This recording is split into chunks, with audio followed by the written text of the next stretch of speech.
فرمان مصطفیٰ صلی اللہ علیہ وآلہ وسلم، جو شخص صبح کے وقت 3 مرتبہ اعوذ باللہ السمیع العلیم من الشیطان الرجیم پڑھ کر 3 بار سورہ حشر کی آخری آیات پڑھے تو اللہ تعالی 70,000 فرشتے مقرر فرما دیتا ہے، جو شام تک اس پڑھنے والے کے لیے رحمت کی دعا کرتے رہتے ہیں، اور اگر اسی دن اس کا انتقال ہو جائے تو وہ شہادت کا مرتبہ پاتا ہے، اور جس نے شام کو یہی کلمہ 3 مرتبہ پڑھے تو یہی درجہ اس کو بھی حاصل ہوگا۔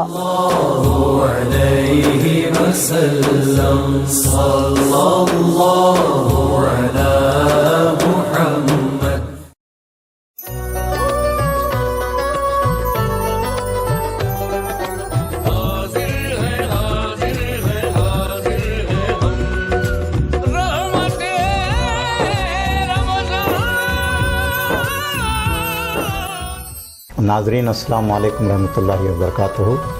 رمضان المبارک کے دوران سحر اور افطار کے موقع پر ATV پر پیش کیے جانے والے خصوصی پروگرام رحمت رمضان میں آج ہمارے ساتھ ایک بار پھر تشریف فرما ہیں گلبرگہ کے ممتاز عالم دین مولانا حافظ محمد فخر الدین صاحب، خطیب و امام مسجد بارگاہ شیخ دکن۔ مولانا سے آج ہم رمضان و قرآن کے حوالے سے گفتگو کریں گے۔ مولانا، اس پروگرام میں آپ کا خیر مقدم ہے۔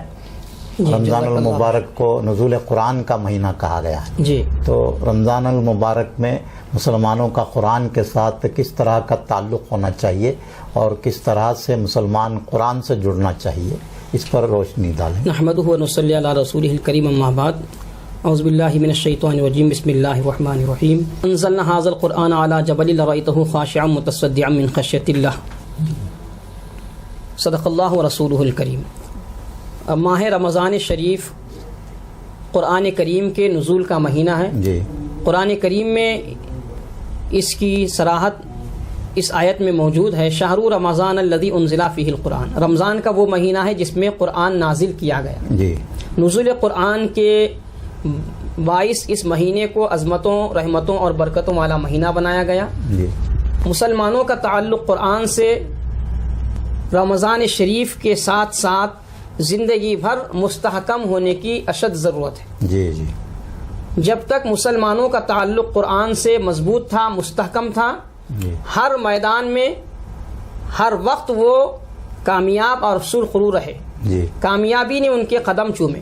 جی، جب سے مسلمان قرآن سے تعلق کو کمزور بنا لیا، صرف اس کو ایصال ثواب کا، فاتحہ خوانی کا ذریعہ بنایا، اس وقت سے ناکامی، زوال اور انحطاط امت مسلمہ کا مقدر بن گئے۔ جی، جی، صحابہ کرام کو آپ دیکھیں، ان کا تعلق قرآن سے کس طرح قدر تھا۔ جی، حضرت علی شیر خدا رضی اللہ تعالی عنہ ارشاد فرماتے ہیں کہ اگر میرا تسمہ بھی کھو جائے تو میں اس کو قرآن میں تلاش کروں گا۔ یعنی ہر مسئلے کا حل قرآن سے تلاش کرتے تھے۔ اس قدر تعلق تھا صحابہ کرام کا کہ ان سے اگر کوئی بات پوچھی جائے تو وہ قرآن کی روشنی میں اس بات کو بیان کرتے تھے۔ ایک یہودی نے حضرت علی سے پوچھا، آپ کہتے ہیں کہ قرآن میں ہر چیز کا ذکر موجود ہے، آپ کی داڑھی اور میری داڑھی کا بھی ذکر موجود ہے، آپ بتائیں۔ تو حضرت علی نے کہا، کیوں نہیں، موجود ہے۔ جی، ان کی فراست علمی تھی، جی، اللہ نے ان کو علوم قرآن سے سرفراز فرمایا تھا۔ جی، انہوں نے وہ آیت پڑھی کہ بنجر زمین پر جب بارش برستی ہے تو وہ اناج کم اگاتی ہے، وہی زرخیز زمین پر جب باران رحمت کا نزول ہوتا ہے تو کھیتی لہلہانے لگتی ہے۔ تو میرا جو چہرہ ہے وہ گھنا چہرہ، سرسبزی و شادابی کی علامت ہے، اور تمہارے چہرے پر جو چند بال ہیں وہ بنجر زمین کی علامت ہے۔ اس طرح قرآن سے ایسا تعلق تھا کہ حضرت علی فرماتے کہ مجھ سے پوچھو جو پوچھنا ہے۔ یہ ان کا فرمانا علم قرآن کی وجہ سے تھا۔ جی، سرکار دو عالم صلی اللہ علیہ وسلم کی صحبت بافیض میں رہ کر قرآن کے سارے علوم کو انہوں نے سیکھ لیا تھا، اور ہر کام کو وہ قرآن کی روشنی میں انجام دیتے تھے۔ جی، ہمارے بہت سے اکابر بزرگان دین، بہت سے ایسے بزرگان دین تھے کہ وہ گفتگو سے بچنے کے لیے قرآنی کلمات سے ہی اپنے بات کو رکھتے واضح کر دیتے تھے. جی بہت ایک مشہور واقعہ ہے. ایک ولی کامل نکلے تو ایک خاتون انہیں ملی, تو انہوں نے ان سے جتنے بھی سوالات کیے وہ سارے سوالات کا جواب انہوں نے اپنی ذاتی گفتگو سے نہیں دیا. جی اس کے جواب میں ایک ایک آیت قرآن کی انہوں نے پیش کی. تو یہ قرآن سے ان کا تعلق تھا. جی اپنی ساری زندگی کے شعبے کو قرآن سے جوڑے رکھتے تھے, اسی لیے وہ کامیاب تھے. آج ہم صرف اس کو ایصال ثواب کا اور صرف وقتی طور پر چند پارے چند آیتیں تلاوت کرنے کا ذریعہ سمجھتے ہیں. ایسا نہیں ہے. قرآن قیامت کی صبح تک کے سارے علوم کو اپنے سینے میں رکھتا ہے. جی قرآن میں کتنے علوم ہیں آج تک اس کو کوئی ظاہر نہیں کر سکتا. تحدید اس کی نہیں ہے, حد بندی نہیں کی گئی ہے. قرآن کے علوم قیامت تک کے سارے علوم اللہ تعالیٰ نے اس میں رکھے. جی اور ہمیں یہ چاہیے مسلمانوں کو کہ رمضان میں جتنا زیادہ ہو سکے قرآن کی تلاوت کی جائے, جی کثرت سے تلاوت کی جائے. ہمارے اکابر بزرگان دین حضرت خواجہ معین الدین چشتی رحمۃ اللہ علیہ, خواجہ غریب نواز رحمۃ اللہ علیہ دن میں ایک قرآن مجید ختم فرماتے, رات میں ایک قرآن مجید ختم فرماتے. حضرت امام اعظم ابو حنیفہ کا بھی معمول ایسا ہی تھا, وہ رات میں ایک قرآن مجید رمضان میں ختم فرماتے, دن میں ایک قرآن مجید ختم فرماتے. اس طرح 60 قرآن مجید کی تکمیل رمضان میں کرتے تھے. ہمارے بہت سارے شیوخ اکابر بزرگان دین کا یہ معمول تھا کہ سب سے زیادہ اگر وہ کوئی کام کرتے دکھائی دیتے رمضان میں تو کثرت سے تلاوت قرآن. جی تلاوت قرآن کے ساتھ ساتھ آج کے دور میں ہمیں قرآن کے معنی اور تفسیر سے بھی واقف ہونے کی ضرورت ہے. جی آج زمانہ قرآن کریم کو دہشت گردی کی کتاب قرار دے رہا ہے, جبکہ اس میں دہشت گردی کی ہرگز تعلیم نہیں ہے. رحمت کی تعلیم ہے, امن کی تعلیم ہے, محبت کی تعلیم ہے, احترام انسانیت کی تعلیم ہے, اتحاد اتفاق اخوت و محبت بھائی چارگی کی تعلیم ہے. تعصب کی نگاہوں سے دیکھ کر قرآن کریم کو دہشت گردی سے جوڑنے کی ناپاک کوشش کی جا رہی ہے. تو آج کے ان پرآشوب حالات میں ہر مسلمان کی یہ ذمہ داری ہے کہ وہ خود بھی علوم قرآن سے واقف ہو اور اپنے کنبے کو بھی علوم قرآن سے واقفیت حاصل کروائے. تو اس کے لیے ترجمے سے پڑھنا ضروری ہے. ترجمے سے پڑھنا ضروری ہے, ترجمے کے ساتھ ساتھ تفسیر سے بھی پڑھنا ضروری ہے جی تاکہ اس کے احکامات واضح طور پر معلوم ہو سکیں. صرف ترجمہ پڑھنے سے اس کے احکامات کیا ہیں, اس کا مفہوم کیا ہے, شان نزول کیا ہے, اس میں کیا احکامات بیان کیے گئے ہیں, یہ واضح طور پر معلوم نہیں ہوتا صرف ترجمے کے ساتھ پڑھنے سے. مولانا ہمارے پاس ایسا کوئی نظم نہیں ہے جیسا کہ تراویح کا نظم ہے. تو تراویح میں جو قرآن مجید کی تلاوت کی جاتی ہے 1 پارہ سوا پارہ, تو اس کا ترجمہ, اس کی تفسیر, اس کا خلاصہ پیش کرنے کا کوئی نظم ہونا چاہیے, عام مسلمانوں کو واقف کروانے کے لیے. اس کا علماء اس طرف کوئی توجہ نہیں کر رہے ہیں. شہر گلبرگہ میں الحمدللہ چند مساجد میں اس کا نظم ہے, 3-4 مساجد میں. بعض مساجد میں تراویح کی فوری بعد بھی اس کا نظم ہے, بعض مساجد میں دوسرے دن ظہر کی نماز کے بعد اس کا نظم رکھا گیا ہے. اس نظم کو عام کرنے کی ضرورت ہے. تو ایک درس قرآن شروع کیا جانا چاہیے, درس قرآن کی مہم چلانا چاہیے. ہر مسجد میں, ہر محفل میں قرآن کا درس عام کرنا چاہیے. جی, اور یہ آپ نے جو بات کہی قرآن مجید پر جو اعتراضات ہو رہے ہیں, تو معترضین تک بھی پہنچ کر ان سے اس بارے میں خلاصہ ہونا چاہیے کہ ان سے پوچھا جانا چاہیے کہ آپ کا اعتراض کس حد تک درست ہے, اس کو ان کو قائل کرانا چاہیے. اور قرآن کی تلاوت کے بارے میں یہ کہا گیا ہے کہ وہ دلوں کو نرم کرتا ہے. سخت اگر دل ہے تو اگر اس کو قرآن سنایا جائے تو نرم ہو جاتا ہے اور آدمی رونے پر بھی آمادہ ہو جاتا ہے. ایسی کوئی کوشش نہیں ہو رہی ہے اجتماعی طور پر. ایسی کوشش ہمارے جماعت علماء میں, صوفیہ میں یہ مہم کو عام کرنے کی ضرورت ہے کہ آج یہ متعصبین تک تو پہنچانے کی ضرورت ہے ہی ہے, لیکن جو برادران وطن ہیں, جو صاف دل رکھتے ہیں اور بھائی چارگی کے خواہاں ہیں, ان تک بھی ترجمے کے ساتھ قرآن کے تعلیمات کو پہنچانے کی اشد ضرورت ہے. اس کے ساتھ تلاوت بھی تلاوت کی جائے, کیونکہ قرآن کریم کی یہ تاثیر ہے کہ اس کو پڑھنے سے سخت دل بھی موم ہو جاتا ہے اور ایمان کا نور اس کی برکت سے پیدا ہو جاتا ہے. بہت سارے لوگ قرآن کی تلاوت سے ہی ایمان کی دولت حاصل کی ہے.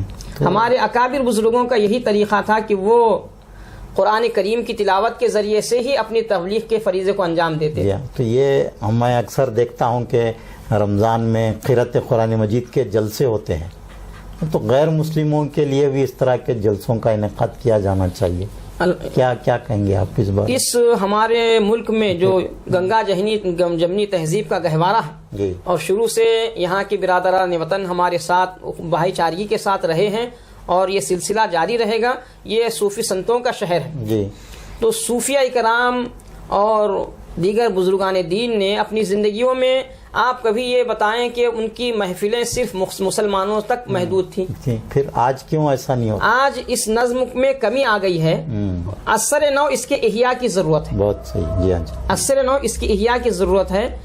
جو ہمارے اسلاف کرام جس طرز تبلیغ کے ساتھ قرآن کے تعلیمات کو عام کرتے تھے، انہی کے نقش قدم پر چلتے ہوئے جی، پورے بلا لحاظ مذہب و ملت جی، قرآن کے تعلیمات کو عام کریں، اور ہمارے ملک میں جتنے زبانیں مروجہ ہیں جی، موجودہ دور میں، ان سارے زبانوں میں ترجمہ قرآن کا کیا جائے، جی، تفسیریں لکھی جائیں اور پورے مذاہب کے ماننے والوں تک اس کو پہنچایا جائے۔ جی، اس طرح سے اسلام کی حقانیت، قرآن مجید کی حقانیت بھی ان پر واضح ہو جائے۔ جی، مولانا آپ نے فرمایا کہ صوفیہ کرام تالیف قلوب کیا کرتے تھے، تو میں سمجھتا ہوں کہ قرآن مجید تالیف قلوب کا ایک بہت بڑا اور مؤثر ذریعہ ہے، تو ہم کس طرح آج کے زمانے میں اس تقاضے کو پورا کر سکتے ہیں؟ یقیناً قرآن کریم تالیف قلوب کا سب سے آسان اور مؤثر ذریعہ ہے۔ جی، اس کو ہم ہمارے صوفیہ کے منہج پر جی، درس قرآن کی محفلیں سجائیں جی، اور قرأت قرآن کو عام کیا جائے، جی، اس کی تعلیم کو عام کیا جائے۔ ہم مہینے میں 15 دن میں وقتاً فوقتاً اپنے محفلیں سجاتے ہیں، جی، تو ان محفلوں میں کچھ ایسی محفلیں بھی ہم منعقد کریں کہ اس میں غیر مسلم برادران وطن کو مدعو کیا جائے اور بہترین ان کی زبانوں میں جی، تفہیم کرنے والے علماء کرام کو مدعو کیا جائے اور ان علماء کے ذریعے سے انہی کی زبان میں قرآن کی تعلیمات کو پہنچایا جائے۔ اس طرح سے قرآن کی تعلیمات عام ہو جائیں گی اور ہر انسان کی یہ فطری تقاضا ہے کہ وہ اپنے مادری زبان سے مانوس ہوتا ہے، جی، جی، تو ہم اگر ان کی مادری زبان میں قرآن کے پیغام کو، قرآن کے احکام کو، اس کے محبت بھرے رحمت بھرے تعلیمات کو ان کی اپنی مادری زبان میں پہنچائیں گے تو یقیناً یہ ان کے قلوب کے تالیف کے لیے بہت آسان اور مؤثر ذریعہ ہوگا۔ جی، آپ نے بہت اچھی بات کہی، اور جہاں تک غیر مسلموں تک اسلام کی دعوت ہو یا پھر قرآن کی تعلیمات ہو، پہنچانے سے پہلے یہ بات ضروری ہے کہ مسلمان خود بھی قرآن پر عمل کریں، جی، کیونکہ مسلمانوں کا ایک نمونے کے طور پر پیش کرنا بہت ضروری ہے۔ ہم صوفیہ کرام کی زندگیوں کو دیکھتے ہیں تو وہ قرآن کا ایک کامل نمونہ ہوا کرتی تھی ان کی زندگی، لیکن آج ہماری زندگیوں میں قرآن نہیں ہے۔ ہم قرآن کی تلاوت تو کرتے ہیں لیکن قرآن کی تعلیمات پر عمل نہیں کرتے اور اپنے جسم پر، اپنی زندگیوں پر قرآن کو نافذ نہیں کرتے، تو ایسے میں لوگ جو ہیں وہ کس طرح قرآن سے، اسلام سے قریب ہوں گے؟ ہمارے اکابر صوفیہ جتنے بھی رہے ہیں ان کا یہی جو ہے نا طریقہ کار تھا کہ وہ پہلے خود عمل کرتے تھے، جی، ہر چیز کو اگر کسی کو کچھ نصیحت کرنا ہوتا، جب تک کہ وہ خود اس پر عامل نہ ہو اس بات کی نصیحت دوسرے کو نہیں کرتے تھے۔ جی، ایک خاتون ایک بچے کو لے کر حضرت بابا فرید شکر گنج رحمۃ اللہ علیہ کے پاس تشریف لائیں جی، اور کہا کہ یہ میٹھا زیادہ کھاتا ہے، آپ اس کو منع کریں، جی، تو آپ نے کہا کہ اس بچے کو کل لائیے، پھر بھیجا دیا۔ دوسرے دن پھر وہ خاتون لائی تو آپ نے کہا کہ بیٹا تم میٹھا کھانے سے پرہیز کرو، تو وہ خاتون نے عرض کیا کہ یہ بات آپ کل بھی بول سکتے تھے، تو آپ نے کہا کہ میں خود کل میٹھا کھایا تھا، میں کھا کر میں خود عمل نہیں کیا تو کیسے جو ہے نا اس کو بتاؤں۔ جی، جی، جب ہم خود عمل کریں گے تو اسی وقت اس کا جو ہے نا اثر ہوگا۔ علامہ اقبال کا ہی شعر ہے کہ آدمی نہیں سنتا آدمی کی باتوں کو، پے کرے عمل بن کے غیب کی صدا بن جائے۔ ہم خود عمل کا پیکر بننا چاہیے، محبت کا پیکر بننا چاہیے، اس کے بعد ہماری زبان سے نکلی ہوئی بات دلوں پر اثر کرے گی۔ جی، ہماری صوفیہ کا یہی طریقہ تھا، اسی لیے انہوں نے لاکھوں دلوں کو فتح کیا۔ جی، جی، اور ان کی حکومت جی شاہان وقت تو چلے گئے، جی 500 سال 600 سال 700 سال حکومت کر کے چلے گئے، ان کا نام لینے والا کوئی نہیں، جی لیکن صوفیہ اکرام دنیا سے چل بس کر جو ہے کوئی جا کر 800 سال 900 سال ہوا، لیکن ان کے آستانے آج بھی موجود ہیں۔ جی وہ کیوں؟ وہ تالیف قلوب کا انہوں نے کام کیا، جی آج بھی ان کے لیے ان کی حکومت دلوں پر موجود ہے۔ اللہ کے لیے انہوں نے سب کچھ قربان کر دیا، اور اللہ کے دین کو سربلندی عطا کرنے کے لیے اپنا تن من دھن لگا کر انہوں نے اس خدمت کو انجام دیا، اللہ کے ذکر کو بلند کیا، اللہ کے کلمے کو بلند کیا۔ اس کے بعد اللہ کا وعدہ فاذکرونی اذکرکم، تم میرا چرچا کرو میں تمہارا چرچا کروں گا۔ جی انہوں نے اللہ کے ذکر کو بلند کیا، کلمے کو بلند کیا، اللہ کا چرچا کیا۔ ان کے بعد وصال بھی اللہ تعالیٰ قیامت کی صبح تک ان کے چرچے کو، ان کی یاد کو، ان کے تذکرے کو زندہ رکھے گا۔ جی قرآن مجید میں بہت ساری تعلیمات ہیں، جیسا کہ والدین کے ساتھ احترام کرنا چاہیے اور زنا سے دور رہنا چاہیے، سود سے بچنا چاہیے، تو آپ اس میں کوئی 1-2 آیات ہمارے ناظرین کو سنائیں تاکہ والدین کے احترام کے بارے میں بھی بہت اچھی ہدایت قرآن مجید میں موجود ہے۔ جی اعوذ باللہ من الشیطان الرجیم، بسم اللہ الرحمن الرحیم۔ وَقَضَىٰ رَبُّكَ أَلَّا تَعْبُدُوا إِلَّا إِيَّاهُ وَبِالْوَالِدَيْنِ إِحْسَانًا، جی اور آپ کا رب آپ کو حکم دیتا ہے کہ اپنے والدین کے ساتھ احسان کرو، جی اللہ کے سوا کسی کی عبادت مت کرو، جی اور والدین کے ساتھ حسن سلوک کرو۔ جی اما یبلغن عندک الکبر، جی جب وہ دونوں یا ان میں سے کوئی ایک بڑھاپے کو پہنچ جائے، جی اما یبلغن عندک الکبر احدہما او کلاہما، دونوں کے دونوں یا ایک ان دونوں میں سے، جی فلا تقل لہما اف ولا تنہرہما، تو تم ان کو اف تک نہ کہو، دیکھیے پھر اف تک نہ کہو۔ آج کے نوجوان اف کہنے کی تو بہت دور کی بات ہے، والدین کے ساتھ کس قدر برا سلوک کرتے ہیں، ان کو تکلیفیں پہنچاتے ہیں، ذہنی اذیتیں، قلبی اذیتیں پہنچاتے ہیں، ان کے ساتھ گالی گلوچ، بعض حالات میں ایسے بھی نوجوان ہیں کہ مار پیٹ کرتے بھی دیکھا گیا۔ یہ اسلامی تعلیمات سے، قرآنی تعلیمات سے دوری کا نتیجہ ہے۔ جی تو قرآن کریم میں یہاں تک تو بتایا گیا کہ والدین کو اف تک نہ کہو، جی اور ان کے حق میں دعائیں کرتے رہو۔ کیسی دعائیں؟ دعا کا طریقہ بھی بتایا گیا، اسی آیت کا اگلا جز ہے وَقُلْ رَبِّ اغْفِرْ وَارْحَمْهُمَا كَمَا رَبَّيَانِي صَغِيرًا، اے اللہ ان دونوں پر رحم فرما جیسے یہ میرے بچپن میں مجھ پر رحم کرتے تھے، دیکھیے سبحان اللہ، میرے بچپن میں مجھ پر جیسے رحم کرتے تھے ویسا تو ان پر رحم فرما۔ طریقہ دعا بھی بتایا گیا کہ والدین کے لیے کیسی دعا مانگی جائے۔ اس کی آیت کے اگلی آیت میں بتایا جاتا ہے کہ اف نہ کہنے سے منع کیا گیا، اور ان کے حق میں دعائے خیر کرنے کا حکم دیا گیا۔ ساتھ ساتھ اللہ تعالیٰ نے ایسے جذبات اور احساسات پر بھی پابندی لگا دی ہے جو والدین کے خلاف دل میں پیدا ہوتے ہیں۔ اللہ تعالیٰ نے اس آیت کے اگلے جز میں فرمایا ہے کہ جو تنگی اور جو جذبات تمہارے والدین کے لیے تمہارے دل میں پیدا ہوتے ہیں، اللہ تعالیٰ اس سے بھی باخبر ہے۔ واہ سبحان اللہ۔ تو یہ اف نہ کہنا اور ان کے حق میں دعا کرنا، یہ تو احکامات ہیں۔ یہاں تک احکامات اور آداب والدین کے لیے اولاد کو بتائے گئے ہیں کہ دل میں بھی ان کے لیے کوئی بری بات، کوئی برا خیال پیدا نہ ہو، کوئی برا احساس پیدا نہ ہو، اس پر بھی اللہ تعالیٰ کی نظر ہے۔ جی جی تو آپ اندازہ کریں کہ والدین کی کتنی عظمت ہے، اور والدین کے احترام کی، والدین کی خدمت کی، والدین کے ادب کی کس قدر قرآن کتنی باریکی کے ساتھ تعلیم دیتا ہے۔ اور اسی طرح قرآن مجید کی دوسری جو جامع آیت ہے جو ہر جمعہ میں پڑھی جاتی ہے ممبروں پر، ان اللہ یأمر بالعدل والاحسان، ان اللہ بے شک اللہ تعالیٰ، یأمر ان اللہ یأمرکم بے شک اللہ تعالیٰ تم سب کو حکم دیتا ہے، کس بات کا؟ بالعدل، عدل کا، احسان کا۔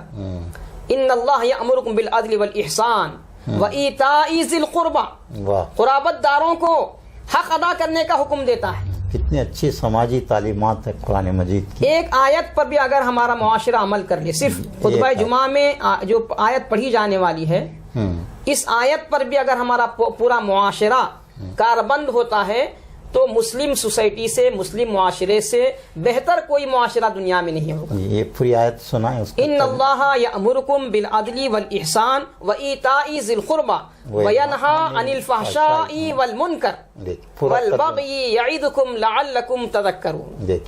بے شک اللہ تعالیٰ تم کو حکم دیتا ہے کہ ہر معاملے میں عدل کرو. عدل کا دائرہ صرف اپنے گھر تک محدود نہیں، اپنے ذات تک محدود نہیں. ہمارے زندگی کا دائرہ جس قدر وسیع ہے اس قدر عدل محیط ہے ہماری زندگی کے ساتھ. ہر چیز کے ساتھ عدل کرنا ہے، ماں باپ کے ساتھ، بیوی بچوں کے ساتھ، رشتہ داروں کے ساتھ، دوست احباب کے ساتھ، آپس میں برادران وطن کے ساتھ، ہر چیز کے ساتھ عدل کرنا ہے. عدل کا نظام جب قائم ہو جائے گا حقوق خود بخود ادا ہو جائیں گے. ہاں.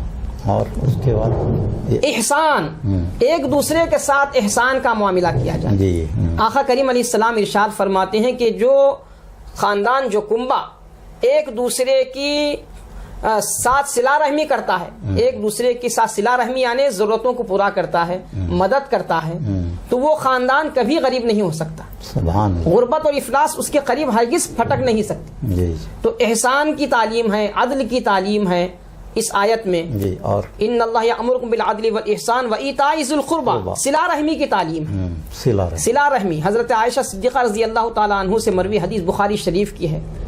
آپ فرماتی ہیں کہ اللہ کے رسول صلی اللہ علیہ وسلم نے فرمایا کہ رحم عرش الہی سے معلق ہے. ہر وقت عرش الہی سے رحم معلق ہے. رحم سے ہی سارے رشتے ناطے منسوب ہیں. جتنے رشتے اور ناطے ہیں وہ لفظ رحم میں آ جاتے ہیں. سارے رشتے اور سارے ناتوں کو لفظ رحم احاطہ کرتا ہے. تو رحم جو ہے عرش الہی سے معلق ہے. ہر گھڑی رب ذوالجلال کی بارگاہ میں دعا کرتا ہے، اے اللہ جو مجھے جوڑے تو اسے جوڑے رکھنا. سبحان اللہ. اے اللہ جو مجھے جوڑے تو اسے جوڑے رکھنا. اے اللہ جو مجھے کاٹے تو اسے کاٹ دینا. تو کتنا اچھی تعلیم قرآن مجید میں ہے اور کہ اس میں منکرات اور فوائد سے بچنے کی بھی ہدایت. اس پہ پورے سوسائٹی کو ان اللہ یأمرکم بالعدل والإحسان وإیتاء ذی القربى وینہی عن الفحشاء، اور اللہ تعالیٰ تمہیں فحش کاموں سے، منکرات سے، فحش باتوں سے، سارے جو فحش جو لفظ ہے ایسا جامع ہے کہ ہر گناہ کو یہ شامل کرتا ہے. تو سارے گناہوں سے بچنے کی تعلیم دیتا ہے اللہ تعالیٰ، حکم دیتا ہے. وینہی عن الفحشاء والمنکر، فحش اور منکر یہ دو الفاظ ایسے ہیں کہ سارے گناہوں کا یہ احاطہ کرتے ہیں. فحش اور منکر یہ دو لفظ اگر بولے جائیں تو سبھی گناہ اس میں شامل ہو گئے. تو سبھی گناہوں سے بچنے کا حکم بھی اللہ تعالیٰ عطا فرماتا ہے. یعظکم لعلکم تذکرون، اللہ تعالیٰ تمہیں نصیحت کرتا ہے تاکہ تم نصیحت حاصل کرو. سبحان اللہ. تو اتنی جامع آیت ہر جمعہ منبر رسول سے تلاوت کی جاتی ہے. اس پر اگر ہماری سوسائٹی کاربند ہو جائے تو ہماری سوسائٹی سے بہتر کوئی سوسائٹی نہیں ہوتی. اسلامی معاشرہ قائم ہوتا. صرف اس ایک آیت قرآنی تعلیم پر اگر عمل کر لیں، آج بھی اگر پوری امت مسلمہ قرآن کے احکام تعلیمات پر سچے دل و جان سے کاربند ہو جائے تو پوری دنیا پر حکومت مسلمانوں کی رہے گی. بے شک بے شک. جی تو ناظرین، یہ مولانا حافظ محمد فخر الدین صاحب سے قرآن مجید کے حوالے سے بہت ہی جامع گفتگو ہو رہی تھی. ہم ان کے بےحد شکر گزار ہیں کہ انہوں نے قرآن مجید کے حوالے سے ہمارے ناظرین کی بہت ہی بہترین رہنمائی فرمائی. اللہ تبارک و تعالیٰ انہیں جزائے خیر دے. اسی کے ساتھ آج کا یہ پروگرام اختتام پذیر ہوتا ہے. اگلے پروگرام میں پھر ملاقات ہوگی. اللہ حافظ.